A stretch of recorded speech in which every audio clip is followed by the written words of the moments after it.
صل علی محمد وآل محمد۔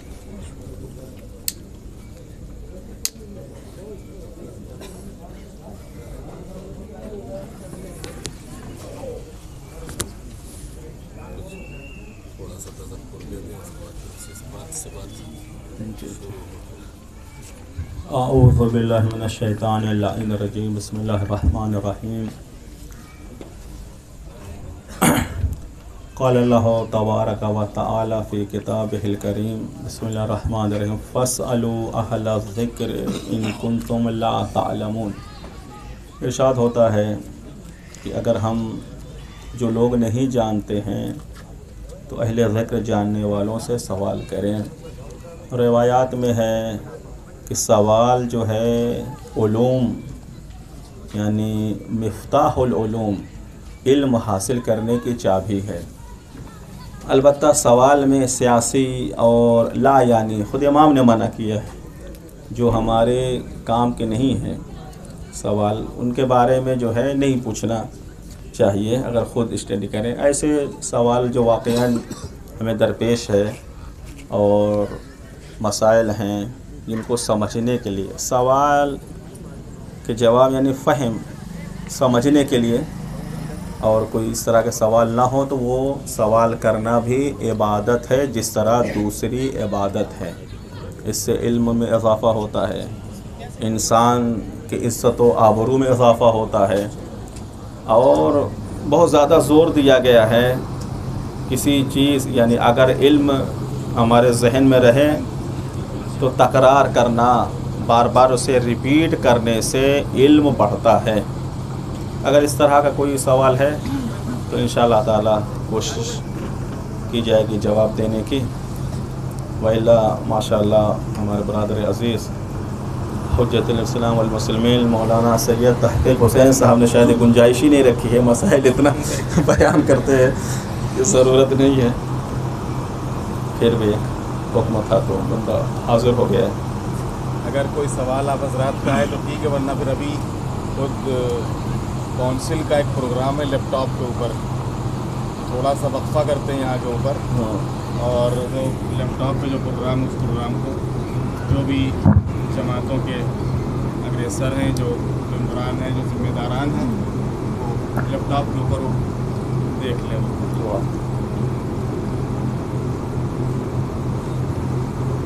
حضرات لیپ ٹاپ کے اوپر جو پروگرام ہے، جو برنامے ہیں، ان کو یہ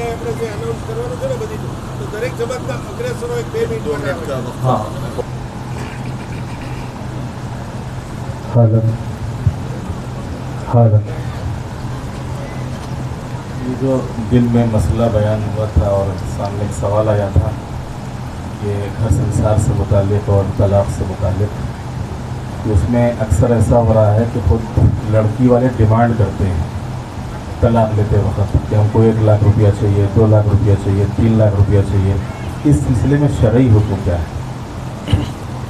بسم اللہ الرحمن الرحیم۔ بہت ایک اہم مسئلہ ہے اور مبتلا بے ہے کہ جیسے نان مسلم ان کے یہاں زیادہ پایا جاتا ہے، تو طلاق کے لیے جو پیسے کی ڈیمانڈ کورٹ سے کرتے ہیں، ہمارے یہاں اس کی کوئی شرعی حیثیت نہیں ہے۔ ہمارے یہاں ہمارے فقہ میں، فقہ اہل بیت علیہ السلام میں یہ ڈیمانڈ جائز نہیں ہے، کیونکہ جو دینے والا ہے وہ راضی خوشی سے نہیں دے رہا ہے اور شرعی لیگل ہے نہیں۔ البتہ جو مثلاً بیوی ہے، کسی کی وائف طلاق لینا چاہتی ہے تو اپنے شوہر کو راضی کرے، جسے طلاق خلا کہتے ہیں، تو وہ الٹا بیوی شوہر کو دے، نہ کہ شوہر سے لے۔ مسئلہ بالکل الٹا ہو گیا ہے، تو اس کی کوئی شرعی حیثیت نہیں ہے، شرعی طور پہ درست نہیں۔ اس میں یہ بات رہتی ہے مولانا کہ لڑکی کی شادی ہوئی، 3 مہینہ 4 مہینہ اس کا عقد چلا، لڑکی والا یہ بولتے ہیں کہ جو ہمارا خرچہ ہوا ہے یہ شادی کے طور پہ، تو وہ خرچ کے طور پہ مانگ سکتی ہے کیا؟ طلاق کے اور سے نہیں مانگتی؟ ہاں، تو اس کے لیے کیا مسئلہ ہے؟ اب یہ موضوع بدل گیا۔ ہاں، اگر یہ کہے کہ واقعی خرچ کرتے ہیں، یہ بھی الٹا زمانہ چل رہا ہے، اصل خرچ لڑکے کو کرنا چاہیے، لیکن ہمارے یہاں جو سلسلہ چل رہا ہے کہ لڑکی والے خرچ کرتے ہیں کہ بھائی ہمارا خرچ ہوا ہے تو یہ وہ مطالبہ کر سکتے ہیں، مان سکتی ہے. ہاں اس ریزن کو دکھا کر. اگر لڑکے والا ہم نے بھی تو خرچ کیا ہے. ہاں پھر یہ بات ہے کہ لڑکے والا ہم نے بھی خرچ کیا. وہ صحیح بات ہے، لڑکے والا نے کیا، لیکن لڑکی والے اگر اس غرض سے مانگ رہے ہیں کہ جو ہمارا ابھی دوسری شادی کریں گے تو اس میں بھی خرچہ لگے گا عورت کو، ہاں تو اس کے غرض سے وہ مانگ سکتے. طلاق کیا اگر دیکھیں وہ راضی ہو کے دے رہے ہیں تو کوئی مشکل ہی نہیں ہے. 5 لاکھ یا 10 لاکھ دے دیں کہ چلو بھائی آپ کا خرچہ وغیرہ ہوا ہے اور یہ ہم دے رہے ہیں تو مسئلہ نہیں. لیکن طلاق لینے کے لیے یہ دونوں میں فرق ہے نا. طلاق لینے کے لیے یہ کوئی ہمارے پاس ڈیمانڈ نہیں ہو سکتی. عنوان بدلتا ہے تو حکم بدل جاتا ہے. جیسے مسافر ہیں تو قصر نماز پڑھیں گے، وطن میں تو پوری پڑھیں گے.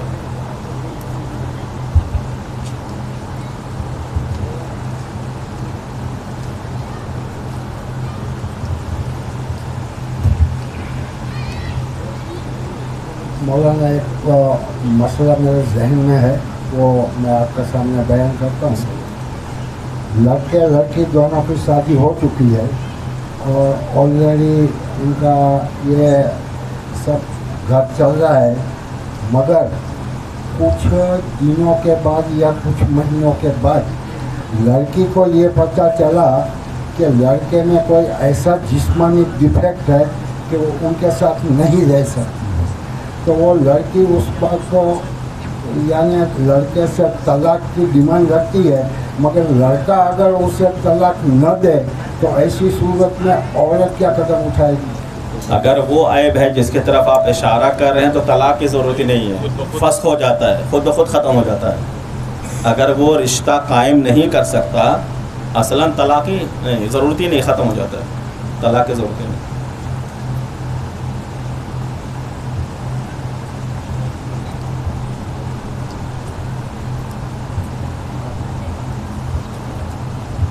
السلام علیکم وعلیکم. وعلیکم السلام ورحمۃ اللہ. کثیر السفر کے اندر مسئلہ ہمارے یہاں یہ ہوتا ہے کہ ہم جو سب لوگ علم جا رہے ہیں، یہاں سے علم تقریباً 60 کلومیٹر ہے، تو ہم تو وہاں بھی پوری پڑتے، یہاں پوری پڑتے ہیں، اور مہینے میں 10 دن سے زیادہ ہو رہا ہے جو کثیر السفر کے رول ہے. ہاں برابر. تو اب ہم پوری دنیا میں قصر پڑیں گے یا یہی 2 جگہ پہ ہمارے لیے؟ اس کا ہے تفصیل ہے کہ آپ جو جا رہے ہیں، ایک مرتبہ ہوتا ہے کہ ہمارا عمل ہی سفر والا ہے، ٹھیک ہے، ڈرائیور. اب اگر وہ ڈرائیور چھوڑ کر زیارت کو گیا ہے تو وہاں قصر پڑے گا. ایک بندہ نہیں ہے، فقط پیشہ ہی سفر کرنا نہیں ہے، سفر کرنا نہیں ہے، پیشہ اس کا سفر کرنا نہیں ہے، لیکن کبھی اس کام سے یہاں گیا، کبھی اس کام سے وہاں گیا، کبھی اس کام سے وہاں گیا. تو ایسا شخص جو ہے جو واقعاً مہینے میں کم سے کم 10 سفر یا 10 دن سفر کرتا ہو، مختلف چیزوں سے سفر کرنا اس کا کام نہیں ہے، ایسا شخص جہاں بھی جائے گا پوری نماز پڑھے گا. ایک ہی جگہ پرمنٹ جا رہا ہے، مطلب بھاؤ نگر سے علم کیا. میں آپ کو بتا، ایک جگہ کا مسئلہ نہیں ہے، کیوں جا رہے ہیں آپ. ایک بندہ جو ہے جا رہا ہے، ٹیچر ہے، اسکول میں پڑھانا ہے، اسے جاتا ہے 60 کلومیٹر مثلا اپ ڈاؤن کرتا ہے، لیکن اب دوسرے کام کے لیے جا رہا ہے، ٹیچرنگ کے لیے نہیں جا رہا ہے، تو اب وہ جو ہے وہاں قصر پڑے گا. تفصیل ہے جس کا. ہاں ایک مطلب نہیں، فقط کسی مخصوص کام کے لیے سفر نہیں کر رہا ہے، بلکہ کبھی آج یہاں گیا سفر کرنا، کبھی وہاں گیا، کبھی یہاں گیا، مختلف کام سے اس کا، تو وہ جہاں بھی جائے گا اپنی پوری نماز پڑھے گا. یہ آغا سستانی کے رول ہے، خصوصاً یہ فقہ اہل بیت میں کثیر السفر والے مسئلے کو بہت ڈیٹیل سے بیان کیا گیا. مہینے میں کتنے دن ہونا چاہیے سب؟ 10 سفر یا 10 دن.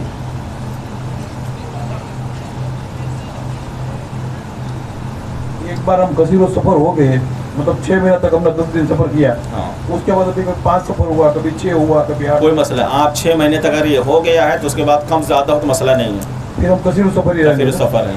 لیکن ایسا نہیں کہ آپ نے سفر چھوڑ دیا کرنا. اگر سفر کرنا چھوڑ دیا، مثلا ایک ہے بندہ 2 سال تک کثیر السفر ہے، اب کہا بھائی اب مجھے سفر نہیں کرنا ہے، ڈاکٹر نے منع کر دیا ہے، اب رول پھر چینج ہو جائے گا، پھر نارملی طریقے سے ہو جائے گا. مہینے بعد جاتے ہیں، ریگولر جاتے ہیں. یہ مسئلہ جو ہے آغا نے عرف جی 2-3 بار ہی 2-3 مہینے میں ایک ہی بار باہر جاتے ہیں ریگولر جانے کے علاوہ، تو اس جگہ پر دھندے کا کام ہوتا ہے، دوسرا بھی کام ہوتا ہے. بہت اچھا سوال ہے. ہاں یہ بھی مبتلا بے مسئلہ ہے کہ جو انسان کثیر السفر ہو گیا ہے، اب اس کے بعد 2-3 دن جاتا ہے مہینے میں، اس کو دیکھا جائے عرف عام میں جماعت کے لوگ اسے یہ کہتے ہیں کہ یہ زیادہ سفر کرنے والا ہے یا نہیں؟ کیا سمجھتے ہیں اس کو؟ عام پبلک میں اسے کیا سمجھتے ہیں؟ اگر اسے سمجھتے ہیں ہاں یہ زیادہ سفر کرنے والا ہے تو رول وہی ہے کثیر السفر والا. اگر نہیں بہت کم سفر کر رہا ہے تو کثیر السفر سے پھر ہٹ جائے گا.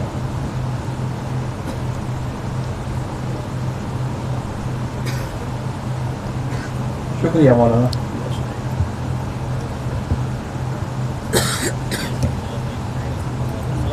وعلیکم السلام ورحمۃ اللہ. میرا سوال یہ ہے کہ لڑکی کا عقد کرنا ہے تو باپ کی اجازت لینا ضروری ہے. بالکل. لیکن اگر لڑکی باپ کی اجازت نہ لے اور کسی کے ساتھ چلے جائے اور کوئی عقد پڑھ بھی دے تو کیا ہوگا؟ ہاں دیکھیں شرط ہے، آغا کا مسئلہ ہے احتیاط واجب کی بنا پر اگر باپ زندہ ہے تو دونوں کی اجازت ضروری ہے. بعض جگہ ہوتا ہے خصوصاً قبیلائی نظام جہاں ہے زبردستی لڑکی کو بغیر پوچھے کر دیتے ہیں، یہ بھی درست نہیں ہے. بعض جو ہے لڑکی بغیر باپ سے جو ہے پوچھے ہوئے کر لیتی ہے تو اس کا نکاح صحیح نہیں، اشکال ہے آغا کے نزدیک، بنا پر احتیاط باطل ہے، صحیح نہیں. ہاں اگر گنہ گار. جی ہاں. دوسری بات یہ ہے کہ اگر کوئی لڑکی جس کا جو شوہر دار ہے، اگر البتہ اس میں ایک ایڈ کر رہا ہوں یہ تاکہ بات مکمل ہو جائے. مثلا لڑکی نے کسی سے جیسا آج کل چل رہا کسی کو پسند کیا کر لیا، پیرنٹس اس کے جو ہے والد اجازت نہیں دے رہے ہیں، لیکن یہ سلسلہ چلتا رہا اور نکاح بھی کسی نے پڑھ دیا 2 سال تک. 2 سال کے بعد ان کے والد راضی ہو گئے تو نکاح صحیح ہو جائے گا. اس کے پہلے کا پیریڈ سب صحیح ہو جائے گا. یہ چونکہ فقہ بحث ہے، اسے جیسے بیع فضولی میں بحث آتی ہے، اجازت متاخر ہوتی ہے تو وہ کشف کرے گا کہ اس کا نکاح صحیح تھا. اس وجہ سے بہت زیادہ ہم اگر کسی نے پڑھ دیا تو اس کو پریشان نہ کریں. ہو سکتا ہے فیوچر میں ان کے والد کو بھائی حرام سے بچا لو، تمہاری لڑکی ہے، بچے کیسے ہوں گے، ٹھیک ہے، تو راضی اگر وہ ہو گئے تو اس کا سب کچھ درست ہو جائے گا. راضی ہونے سے پہلے بچہ ہو جائے تو راضی ہو گئے تو بچہ بھی صحیح ہو جائے. پہلے تو اشکال ہے تو سب اسی میں آئے گا، گناہ کی فہرست. بالکل بالکل. دوسرا مسئلہ ایک اور کہ اگر لڑکی جو ہے وہ کسی شوہردار، لڑکی شوہردار ہے، کسی سے ہاں رشتہ قائم کرتی ہے، رشتہ قائم کرتی ہے، ہاں اس کے بعد جو ہے شوہر سے طلاق ہو جاتی ہے تو وہ جس سے اس نے یہ کیا ہے اس سے عقد کر سکتی ہے. یہ احتیاط واجب لکھا ہے انہوں نے. ہاں سوال واضح ہے. مثلا ایک شادی شدہ عورت ہے، اس نے غیر مرد سے رشتہ قائم کیا، جب اس کے شوہر کو پتہ چلا طلاق دے دیا. اب وہ چاہتی ہے جس سے ناجائز تعلق کیا اس کے ساتھ شادی کر کے، شادی نہیں ہو سکتی. یہ ہمیشہ کے لیے جس کے ساتھ غلط جو ہے رابطہ رکھا ہے وہ حرام ہے. احتیاط واجب کی بنا پر حرمہ معبدہ ہے، حرمت معبدہ. احتیاط واجب کو لکھا ہے. ویسے کسی مرجع نے اجازت دی ہے؟ میرے خیال سے مجھے نہیں شاید واضح میں چاہتا ہوں کہ سب سمجھ جائیں، اس وجہ سے میں نے سوال کی طرف. ہاں وہ احتیاط واجب لکھا ہے. ہاں. اس میں ایک اور مرجع ہے جنہوں نے اس کو جائز قرار دیا. کون ہے؟ ابھی ان کا نام تو میرے کو ہاں دیکھیں ایک قاعدہ ہے جہاں جو بھی احتیاطی مسئلہ ہے ہم جس عالم کی تقلید کرتے ہیں، عالم فل عالم، یعنی ان عالم کے بعد جو عالم ہو، ہر مجتہد کی طرف نہیں، ہر مجتہد کی طرف رجوع نہیں کر سکتے ہیں. ہو سکتا ہے ایک بندہ مجتہد ہی نہ ہو، وہ اپنے آپ جیسے ہوتے ہیں نا، ہر شعبے میں ہوتا ہے. ایک بندہ بزنس مین ہے، کچھ بھی بزنس کا نہیں جانتا لیکن کاروبار کر رہا ہے، اسے لوگ کہیں گے کچھ جانتا نہیں، بس کبھی کبھی فائدہ ہو جاتا ہے کبھی نقصان ہو جاتا ہے. اسی طریقے سے بعض جو ہے پڑھے لکھے سوچتے ہیں ہم مجتہد ہو گئے، جبکہ مجتہد نہیں ہیں. انہوں نے اعلان بھی کر دیا، فتوے بھی دے رہے ہیں، اگر ان کی کوئی رائے ہے تو وہاں رجوع نہیں کر سکتے ہیں. مشہور مرجع کہیں مشہور نہیں، عالم فل عالم، میں قاعدہ بتا رہا ہوں آپ کو. خود آگاہ کے آفس سے معلوم کرنا پڑے گا کہ احتیاط میں آپ کے بعد کون عالم ہے تاکہ ہم رجوع کریں، اپنے سے نہیں. بس اس سے زیادہ میں کھول کے نہیں بیان کر سکتا ہوں، مسئلہ سمجھو.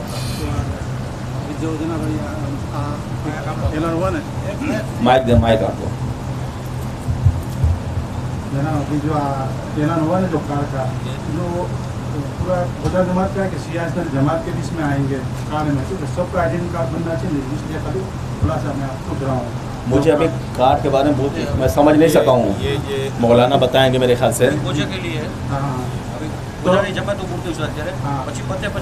તો એવું હશે ને જમાત તો દરેક જમાત ને એવું તો આપણે કાર્ડ બનાવી શકીએ, એટલે હું બધાને લાભ મળી શકે. એટલા માટે કે આજે હે તમે કઈ જમાત ખોડીના સિયાસત બુખારી જમાત ખોડીના, તો એટલા માટે ખુલાસો કે આ એમાં ઇન્વોલ્વ નથી, કાઉન્સિલ ઇન્વોલ્વ. ઠીક ઠીક. یہ ان کی ایک خاص خدمت ہے. بہرحال ہاں، اگر یہ عمومی کر سکے تو بہت اچھی بات ہے. مومنین کا رشتہ آپس میں کیا ہے؟ بھائی بھائی کا ہے.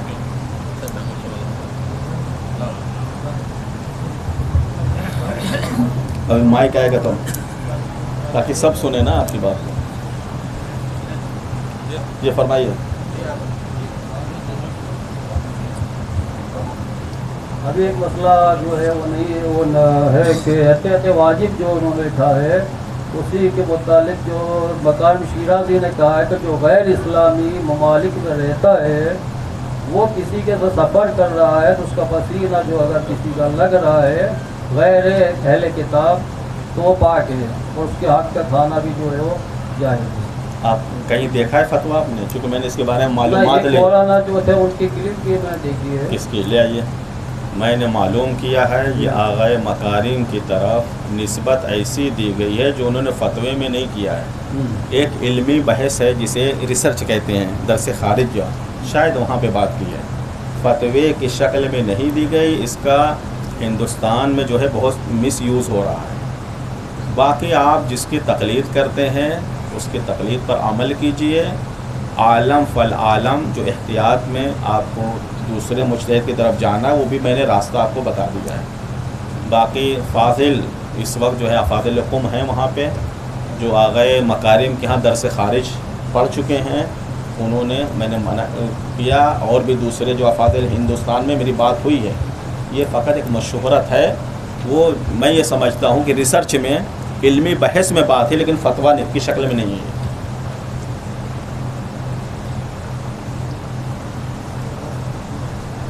کافی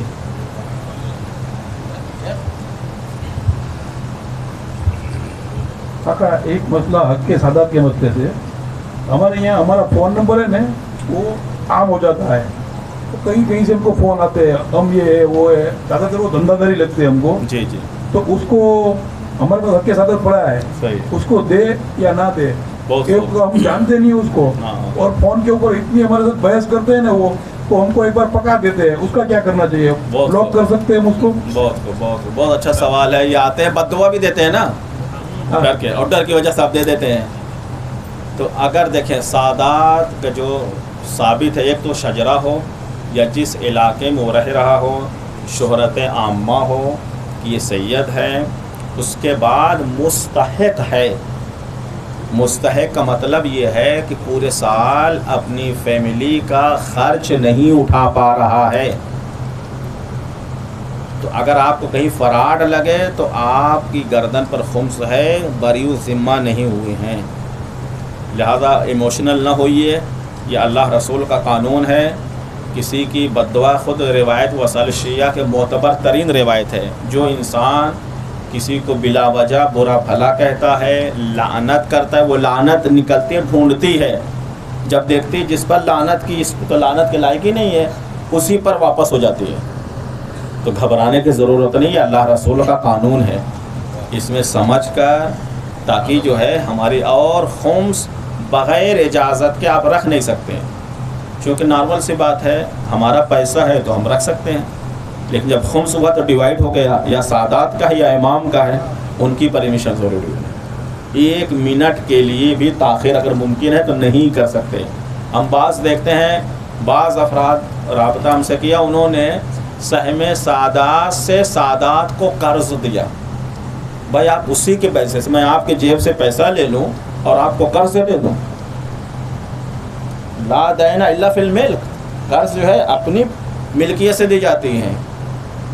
تو یہ سب چیز درست نہیں ہے، اور ہم خمس نکال بھی رہے ہیں، پتہ نہ قبول ہو رہا ہے کہ نہیں قبول ہے، کہیں ہماری گردن پہ نہیں ہے. یہ سب ایک امانت ہے، اس میں ہم نہ ایموشنل ہو کے ہمیں اس کا کام اچھا لگا، مجھے باپو باپو کہہ کے تعریف کرتا ہے، دعا دیتا ہے تو دے دیں، نہ. اطمینان جب تک نہ ہو تب تک یہ کام نہیں کرنا چاہیے.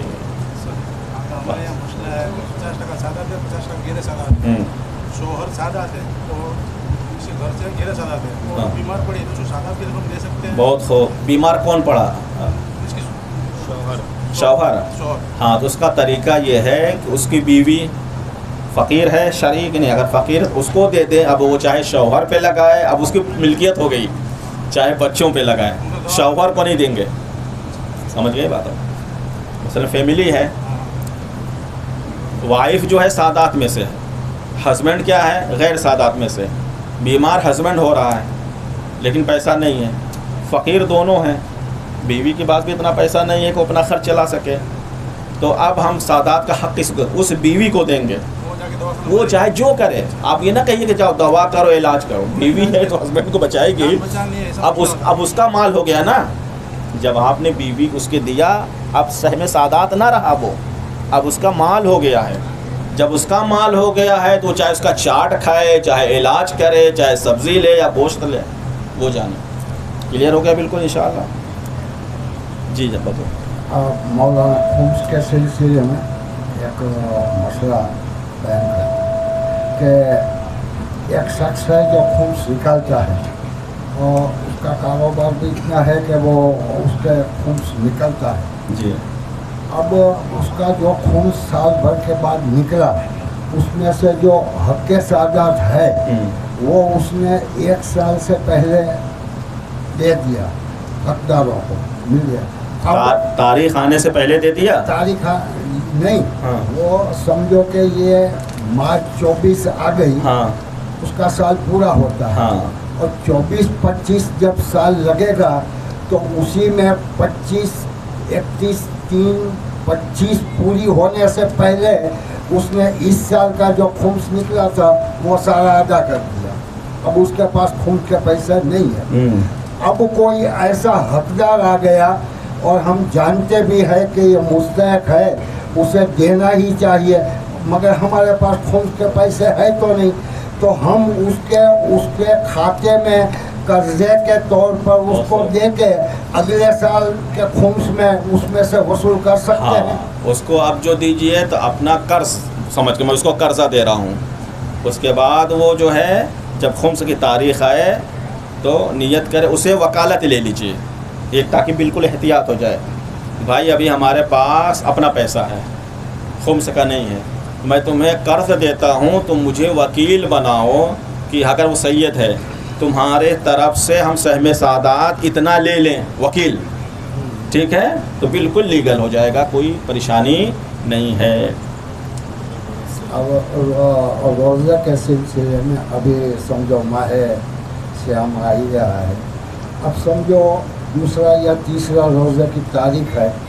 اب مجھے کل یعنی تیسرا روزہ ہے، اور مجھے کل ایک کام سے جانا ضروری ہی ہے، اور میری نیت بھی ہے، تو مجھے سحری کر کے روزہ رکھ لینا چاہیے. اس کے بعد جب حد ترخص پہنچو تب کھول دینا چاہیے، یا اگر میں نے نہیں رکھا تو بھی چلے گا؟ تو اس کا کیا مسئلہ ہے؟ بعض لوگ یہ غلطیاں ہو جاتی ہیں ہم میں سے. بعض کہتے ہیں سفر میں تو روزہ ہی نہیں ہے، وہ گھر سے کھا کے نکل جاتے ہیں. آپ جب حد ترخص پار کرتے ہو تب مسافر کا عنوان صادق آتا ہے، اس سے پہلے مسافر نہیں ہے. مسافر نے تو آپ نے گناہ کیا. اگر روزے کو جان بوجھ کر آپ کب کھائیے پیجئے؟ باہر نکل جائیے جب مسافر، میں نے کہا نا کہ جب تک موضوع نہیں، جیسے ہم مسافر ہیں تو قصر نماز ہے، مسافر ہیں تو روزہ نہیں رکھ سکتے، ابھی تو مسافر ہے ہی نہیں ہے جب تک نکلے نہیں ہیں. تو جب حد ترخص تک پار کر جائیں تب کھا پی سکتے ہیں.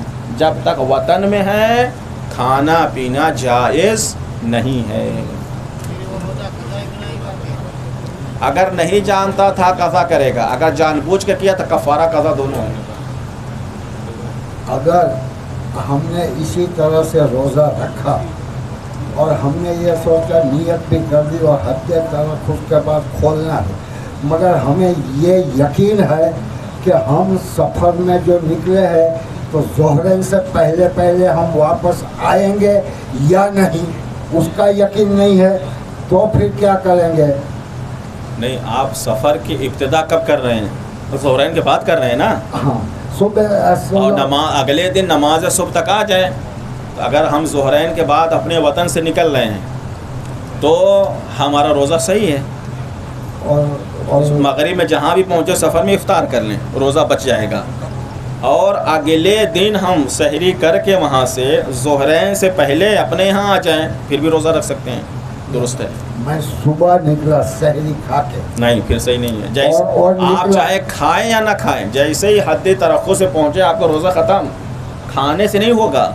اگر مجھے یہ یقین ہے کہ میں جو سفر کر رہا ہوں وہ سفر میں ظہرین سے پہلے میں واپس آ جاؤں گا، یہ یقین بھی ہے، تب حد ترخص روزہ کھول دینا چاہیے یا رکھ لینا چاہیے؟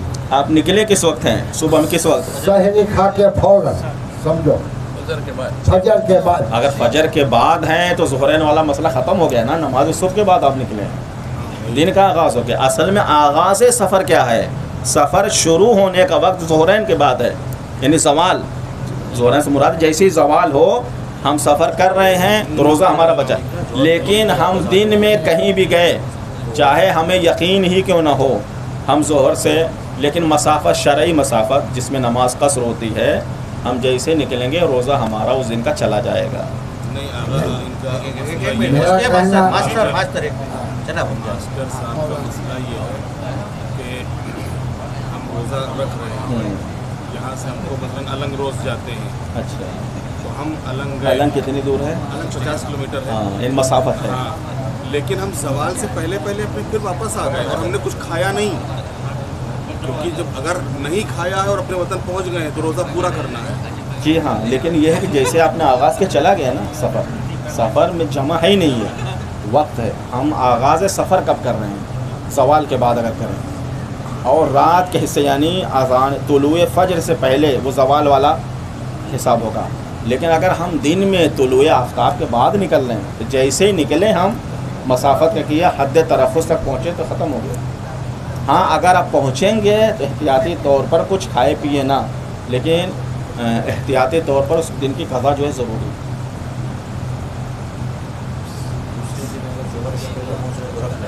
اسی دن آپ کو نہیں رہے.